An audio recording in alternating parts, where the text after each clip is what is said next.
எல்லாம் மிகவும் பரக்கத்தான நேரமாக இருப்பது இந்த காலை பொழுதுதான். ஃபஜ்ர் தொழுத பின்னால் இருக்கக்கூடிய அந்த நேரம் தான். ஆனால் என்ன எங்களது பிரச்சனை அப்படி என்றால், எங்களது வாழ்க்கையுடைய ஓட்டத்தின் அமைப்பில் நம்ம 12 மணிக்கு அப்புறம் தான் என்ன செய்கிறோம், தூங்குகிறோம்.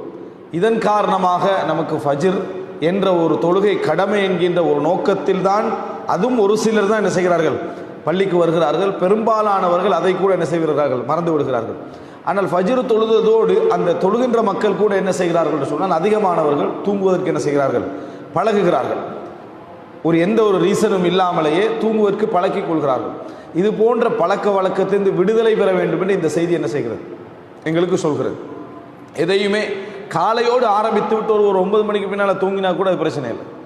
10 மணிக்கு பின்னால் என்ன தூங்கினால் கூட பிரச்சனை இல்லை. காலை வேளைகளில் ஏதாவது ஒரு பரக்கத்தான ஒரு வேலைகளை, நமக்கு பரக்கத் வர வேண்டும் என்று நினைக்கக்கூடிய எத்தனையோ உழைப்பு இருக்கிறது, படிப்பு இருக்கிறது.